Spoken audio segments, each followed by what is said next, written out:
अध्यक्ष महोदय, थोडक्यात अध्यक्ष महोदय, हे बघा उत्तर सकारात्मक उत्तर जामिया दिलेलं आहे इशा मंत्री महोदयांनी. तुम या संस्थेने अक्कलकुवा शहराच्या बाजूला आणि माझ्या मतदारसंघात लागून त्या ठिकाणी 80 एकरमध्ये त्या ठिकाणी संस्था उभारलेली आहे. ती संपूर्ण जमीन आदिवासींची होती.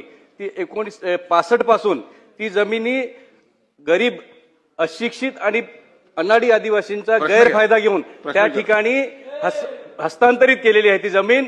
आणि त्याच्या कुठल्याही सक्षम अधिकाऱ्याकडून परवानगी घेतलेली नाही किंवा कायदेशीर जी काही परवानगी असेल घेतलेली नाही आणि फक्त बक्षीस पत्रावरती ती नावाने केलेली आहे 1965 पासून.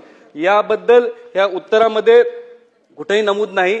फक्त त्या ठिकाणी एटीसीने गुन्हा दाखल केलेला आहे, पोलीस स्टेशनने गुन्हा दाखल केलेला आहे, SIT तपास करते असं नमूद आहे. परंतु त्या जमिनीबाबत कुठेही त्या ठिकाणी चौकशी चालू आहे, तपास नाही. माझी स्पेसिफिक ह्याबद्दल विनंती आहे की आपण विभागीय आयुक्त यांच्याकडून ह्या 65 पासून आतापर्यंत जमिनी आदिवासींच्या बेकायदेशीरपणे सक्षम अधिकाऱ्याची परवानगी न घेता ज्या हस्तांतरित झाली त्याची सखोल चौकशी व्हावी अशी माझी विनंती आहे. धन्यवाद.